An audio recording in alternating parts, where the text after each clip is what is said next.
Quatrième pilier de l'islam, le ramadan est un mois béni, que les musulmans attendent chaque année afin de profiter de ses bienfaits. Si tu vois cette vidéo, c'est que tu as le privilège de vivre ce mois de ramadan. Et je vais te donner quelques conseils, Inch'Allah, pour réussir au mieux ton mois de ramadan. Assalamu alaikum. Avant de commencer, je me présente pour ceux qui ne me connaissent pas encore. Je m'appelle Mohamed Amin et j'ai créé cette chaîne YouTube pour aider les musulmans à s'améliorer, peu importe le domaine, afin de réussir dans cette dunya et de préparer au mieux notre akhira. Et on se retrouve pour une vidéo assez spéciale. Je me suis lancé le challenge de sortir une vidéo par jour pendant tout le mois de ramadan. Et aujourd'hui, c'est la première vidéo d'une longue série, Inch'Allah. Alors n'hésite pas à t'abonner si ce n'est pas encore fait pour ne rien rater. Comme je l'ai dit en intro, si tu vois cette vidéo, c'est que tu as le privilège de vivre ce mois. Et j'insiste bien sur le mot privilège. Il faut vraiment que tu te rendes compte de l'importance qu'a ce mois. Autour de moi et autour de vous, certaines personnes ont jeûné le ramadan dernier, mais ne sont aujourd'hui plus parmi nous. Et croyez-moi que s'ils pouvaient revenir pour prier ou jeûner ne serait-ce qu'un seul jour, ils donneraient tout pour le faire. Mais Allah ne leur a pas destiné. Le messager d'Allah, sallallahu alayhi wa sallam, n'a cessé de nous répéter l'importance du mois de ramadan dans différents hadiths. D'après Abu Huraira, le prophète sallallahu alayhi wa sallam a dit: le mois de ramadan vous est venu, c'est un mois béni qu'Allah vous a imposé de jeûner. Durant ce mois,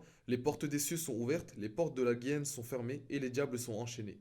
Allah a dans ce mois une nuit qui est meilleure que 1000 mois. Celui qui est privé de son bien est vraiment privé de tout bien. Ou encore d'après Abu Huraira, le prophète sallallahu alayhi wa sallam a dit: celui qui prie la nuit du destin avec foi et en espérant la récompense, ses péchés précédents sont pardonnés. Et celui qui jeûne le ramadan avec foi et en espérant la récompense, ses péchés précédents sont pardonnés. Il faut vraiment que tu comprennes qu'un seul ramadan peut littéralement changer ta vie. Et il y a une histoire qui explique bien ça. في زمن رسول الله صلى الله عليه وسلم كان هناك أخوان قد أسلما معا وكان أحدهما أشد اجتهادا من الآخر وغزا في سبيل الله فاستشهد وعمر الثاني بعده سنة ومات على فراشه فرأى طلحة بن عبيد الله رضي الله عنه وأرضاه رؤيا عجيبة. رأى الأخوين واقفين عند باب الجنة فخرج خارج من الجنة فأذن للثاني منهما ثم خرج فأذن للأول فحدث الناس بهذه الرؤيا فأصبح الناس يتحدثون ويتعجبون فبلغ ذلك النبي صلى الله عليه وسلم فقال صلى الله عليه وسلم: أي أمرهما أعجب إليكم؟ فقالوا: يا رسول الله كان الأول أكثر اجتهادا وغزا في سبيل الله فاستشهد وأذن للثاني قبله. فقال صلى الله عليه وسلم: ألم يعش بعده سنة وأدرك رمضان فصامه وسجد لله كذا وكذا سجدة في السنة؟ قالوا: بلى يا رسول الله. قال: فما بينهما أبعد مما بين السماء والأرض. Comme tu l'as compris, dans l'histoire de ces deux frères, celui qui a eu un an de plus sur terre a donc eu le privilège de jeûner un ramadan en plus. Et grâce à ses actions lors de ce mois, il est rentré au paradis avant son frère qui est mort martyr. Je ne sais pas quel âge tu as, personnellement j'ai 19 ans et combien de ramadans nous avons laissé passer. Est-ce qu'on est sûr d'être présent au prochain ramadan? Voire même est-ce qu'on peut être sûr de finir ce mois de ramadan? Et c'est justement en te rendant compte de l'importance de ce mois que tu ne le gâcheras pas. Première chose, après avoir bien évidemment compris son importance, tu dois avoir l'intention de jeûner, car elle est très importante. Il y a une divergence sur la question: est-ce que chaque jour de jeûne nécessite une nouvelle intention? Selon les Malikites, l'intention seulement au début du mois suffit, selon certaines conditions bien sûr. Je vous conseille cette vidéo de Cheikh Soleiman Al-Ruhaili qui explique cela bien en détail. Je vous mets le lien en description, Inch'Allah. L'importance de ce mois passera avant tout, avant ta faim, ta soif, tes pulsions charnelles, tes addictions, tes péchés, bref, tout. Si tu prends par exemple une personne qui est addicte à la cigarette en dehors du mois du ramadan, et que tu la mets au défi de ne pas fumer ne serait-ce que 4 heures, il va te trouver toutes les excuses. Il te dira que c'est impossible, qu'il en a besoin pour déstresser, que sinon il se sent mal, etc. Bref, les excuses d'un accro à la cigarette. Mais quand vient le mois du ramadan, il ne fume pas du lever du soleil jusqu'à son coucher. Pourquoi? Car sa détermination est plus grande que son envie de fumer. Mais, à l'heure du maghrib, son premier réflexe, allumer sa cigarette. Car à ce moment-là, sa détermination baisse. Il sait que maintenant, ça ne dépend que de sa volonté. Il n'est pas autant déterminé à ne pas rompre son jeûne qu'à ne pas fumer. Et ça, c'est un grand enseignement pour nous. Maintenant, je te parle à toi. Qu'est-ce qui t'empêche de commettre certains péchés durant ton jeûne, mais ne t'empêche pas de les commettre hors de ce jeûne? Ton esprit. Et c'est la seule chose que tu peux contrôler. Tu ne peux pas contrôler ta santé. Ça se trouve, sans même que tu saches, tu as un cancer qui va pas tarder à en finir avec toi. Tu ne peux pas contrôler le temps, tu ne peux pas contrôler les gens, tu ne peux pas contrôler la météo, mais tu peux et tu dois contrôler ton esprit et donc ce que tu fais. Même Shaitan ne peut pas nous contrôler. Allah Azza wa Jalla nous dit dans Surat Ibrahim verset 22: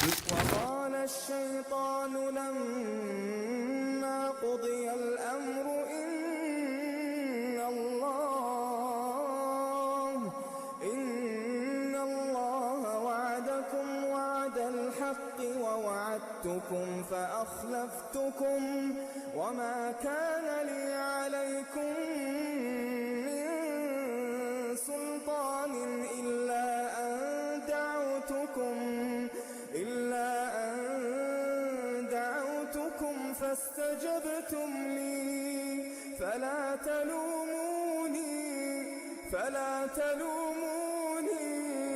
فلا تلوموني ولوموا أنفسكم ما أنا بمصرخكم وما أنتم بمصرخي إني كفرت بما أشركتمون من قبل إن الظالمين لهم عذاب أليم. Nos actes, qu'ils soient bons ou mauvais, viennent de notre libre arbitre, et bien évidemment par la volonté d'Allah Azzawajal. C'est donc à nous de réaliser tout le travail en amont afin de se diriger vers les bonnes actions et de refuser les mauvaises. Ce travail sur soi-même doit bien évidemment être fait pendant et en dehors du ramadan. Mais tu dois profiter du ramadan afin de booster ta foi et construire de bonnes habitudes qui te suivront pendant et après ce mois-là. Tu as très certainement certains péchés qui te suivent depuis des mois, voire même des années. Que ce soit la musique, les relations hors mariage, ton addiction à la pornographie, bref, tous les maux qui touchent notre ummah. Peu importe l'importance que ce péché a pris dans ta vie, tu dois t'en débarrasser. Et tu peux le faire. Wallahi que tu peux le faire. Et tu dois te forcer à le faire. Bien évidemment, ça sera très dur au début. Même pas seulement au début, mais tout au long de ce processus. Mais en couplant cela à des bonnes œuvres pour Allah Azzawajal, en travaillant sur toi-même pour Allah Azzawajal et en plaçant ta totale confiance en Allah Azzawajal, tu peux et tu vas réussir, Inch'Allah. Il faut que tu utilises ce mois comme un tremplin, afin qu'il te change à jamais. Même si tu retombes, repentant en respectant les conditions du repentir et c'est reparti. Continue à travailler sur toi-même. Demande à Allah Azzawajal de t'aider à traverser cette dure épreuve et par la permission d'Allah Azzawajal, tu ne seras plus jamais la même personne qu'avant ce ramadan. J'ai parlé du fait de coupler l'arrêt de tes péchés avec l'accomplissement des bonnes œuvres pour ton Seigneur. Et ce n'est pas anodin. Et je vais maintenant approfondir ce point, Inch'Allah. Ce qui facilite donc le délaissement des péchés. Si tu as des bonnes fréquentations, que tu vas à la mosquée, que tu fais des prières surérogatoires, que tu étudies le Coran, que tu étudies la science, tu penses vraiment que tu seras encore intéressé par la musique? Et c'est valable pour toutes sortes de péchés. Ton cœur va éprouver une sorte de dégoût pour ce genre de choses. Il faut que tu t'accroches et que tu t'efforces de faire des bonnes œuvres, surtout pendant ce mois de ramadan. Et je vais t'en citer 3 qui te seront d'une grande utilité, Inch'Allah.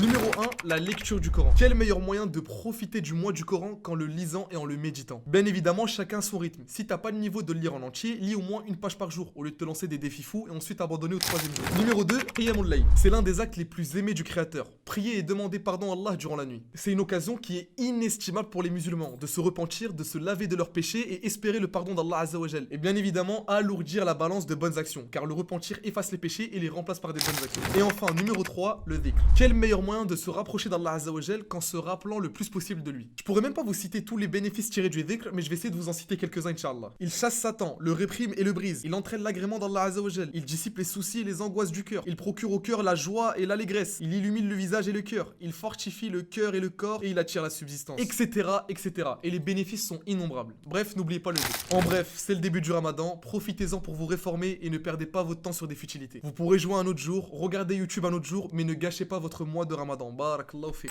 C'est la fin de cette première vidéo de notre challenge d'une vidéo par jour pendant ce ramadan. J'espère qu'elle a pu vous être bénéfique. Si c'est le cas, n'hésitez pas à la liker et à vous abonner si ce n'est pas encore fait. On se retrouve dès demain 18h pour une nouvelle vidéo, Inch'Allah. Et assalamu alaikum wa rahmatullahi wa barakatuh.